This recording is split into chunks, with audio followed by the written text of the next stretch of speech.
New York Times, people are not having kids because they're afraid of climate change. Now, what's driving this story is the U.S. birth rate is below replacement levels, and the American life expectancy is contracting. Did you know that?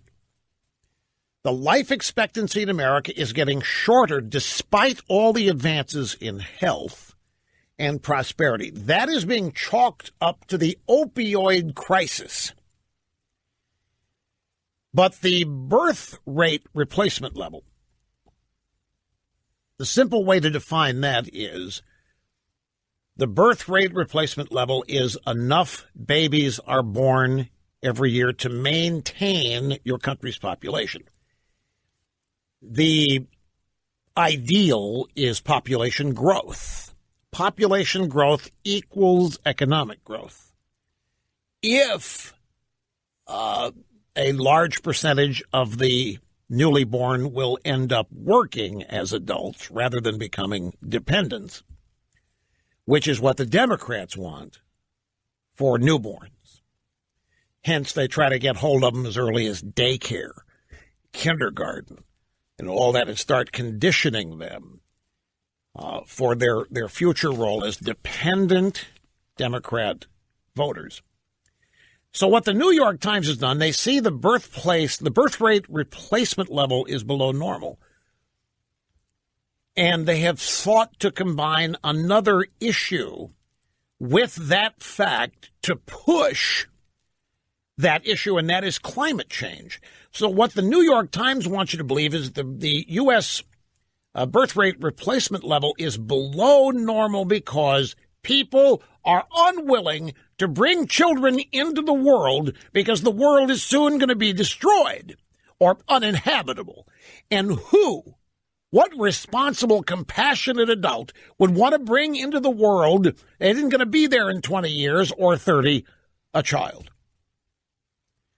New York Times reports that some would-be parents are actively avoiding having children because they believe in exploding population contributing to climate change, and they want no part of it. I don't know about you, but my whole life, I have heard people say, I wouldn't have kids today. I wouldn't bring a kid into this world. And then those people go out and have kids. I think it's nothing unique to come across a generation which has in it a certain number of people who think that it would be silly to have kids because the world is so dangerous, in such rotten shape, the future is so bleak that it would be inhumane. Every generation has people that say this and think it, and yet they go out and they become parents. Here's some pull quotes from this piece. 12 interviews with nervous environmentalists. The New York Times found that women are going on birth control and men are practicing celibacy. Wait. Somebody needs to help me here. How does one practice celibacy? By not engaging in it. That's how you practice. But what are you practicing for? Like Churchill was once asked, how can you have a glass of champagne with breakfast every day? He said, practice. So how do you practice? How do you, like the Patriots, they practice football every day. How do you practice celibacy? You just don't do it. Is there an expertise in it you have to achieve? Okay, so what they're saying here, they're not actually practicing it, they're engaging in it, right? Okay, so the New York Times found that women are going on birth control and men are being celibate just so they don't have to live with the guilt that they brought about environmental ruin. And I firmly believe that there are a whole bunch of liberals that actually think this. And you should too. You should not doubt this. Folks, they have been raised on this.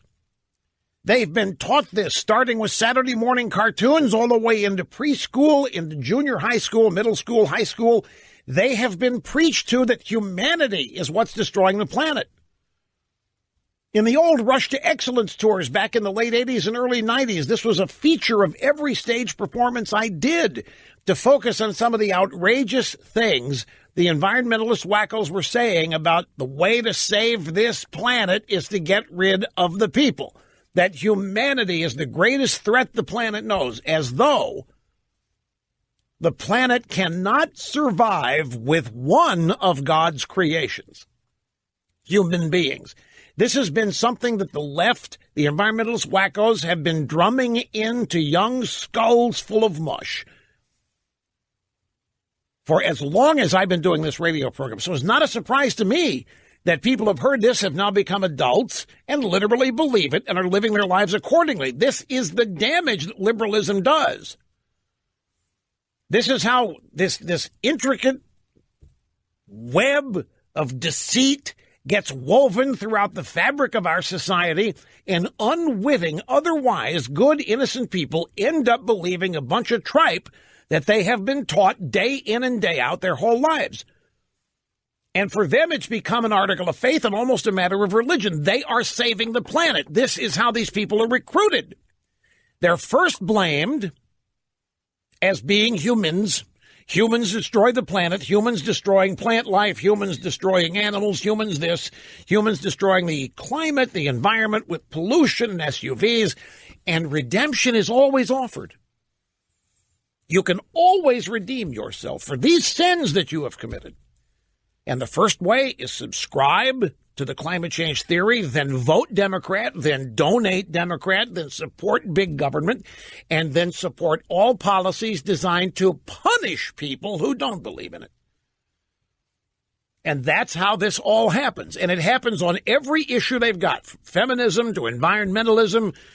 We're seeing this same kind of belief, the way they have drummed up this belief that Trump cheated with Russia on the election. This is not just something that they started accusing Trump of.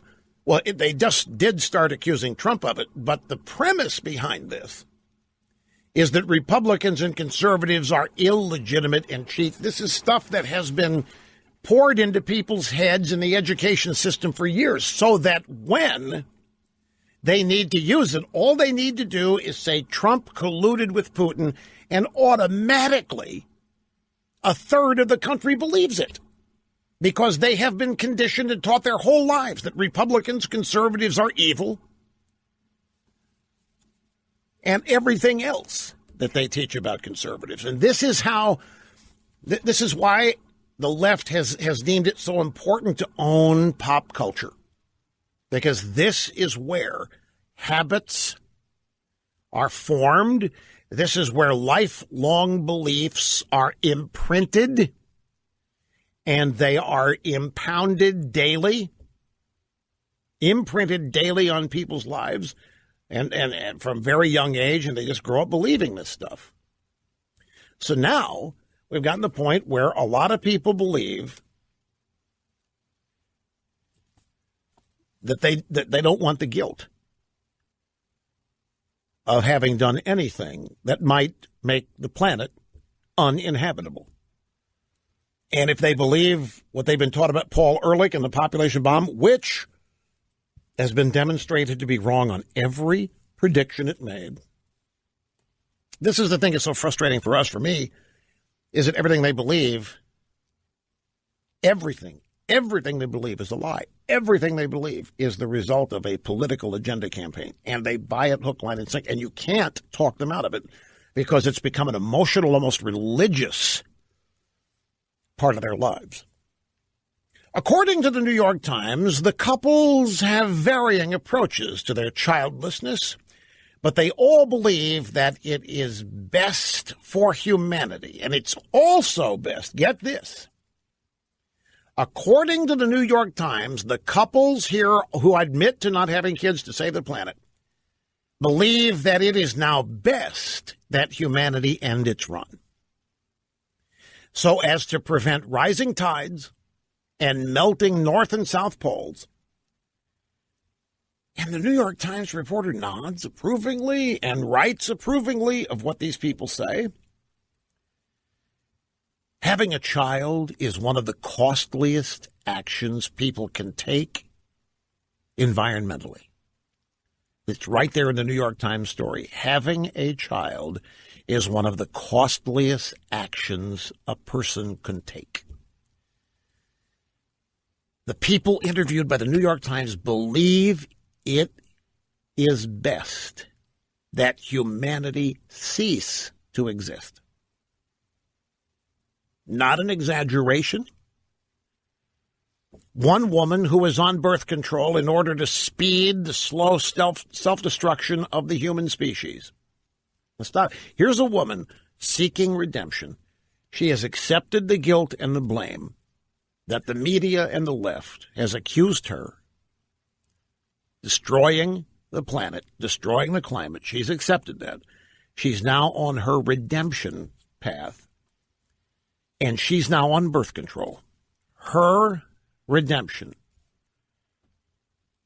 her attempt at being absolved of the sin, is to go on birth control in order to speed the slow self-destruction of the human species. She has been told, and she accepts it, and she is contributing, and therefore she's considers her life to be meaningful, that she is helping bring about the end of the human species by being unable to have children. But it's worse than that. This woman who's being quoted here says children are not congruent to a stable society. She fears that any kids she might have would be doomed to wander the deserts of a Mad Max-style dystopia where children fight in thunderdomes for cans of food. She's seen it in a movie. She's been told this is where we're headed by people that she trusts, and so her contribution to saving the planet is to not have kids. She said this, folks. I'm not making it. And the New York Times proudly, happily printed it. There is even a group called Conceivable Future, which organizes childless house parties where deeply concerned environmentalists can share their predictions for a horrifying future and where they can pat each other on the back for the life-saving, future-altering decision to avoid having kids.